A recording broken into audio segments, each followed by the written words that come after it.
So, hello guys! Welcome to my vlog.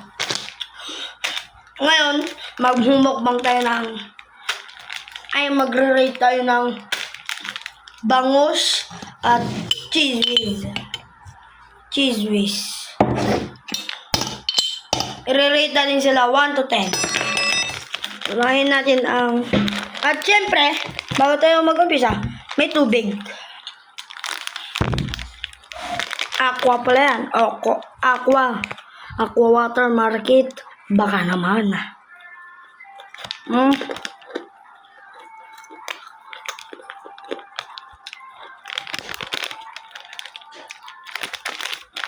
Bangus. Wala nga namang natutubig.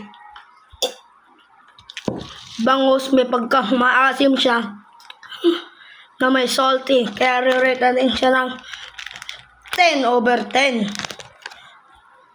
Parang hindi ka naman nag-grade. Parang hindi ka naman nag-grade to be. Siyempre next, cheese whiz. Baka naman hindi ka nag-grade to. Baka hindi mo alam to. Cheese whiz yan ah.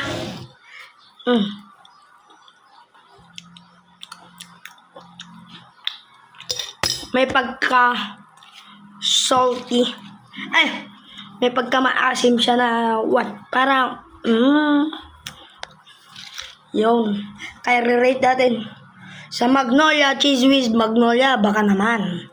Sa cheese whiz malamang 9/10.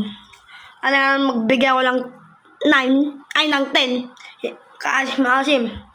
Sige, yun na. Bye-bye.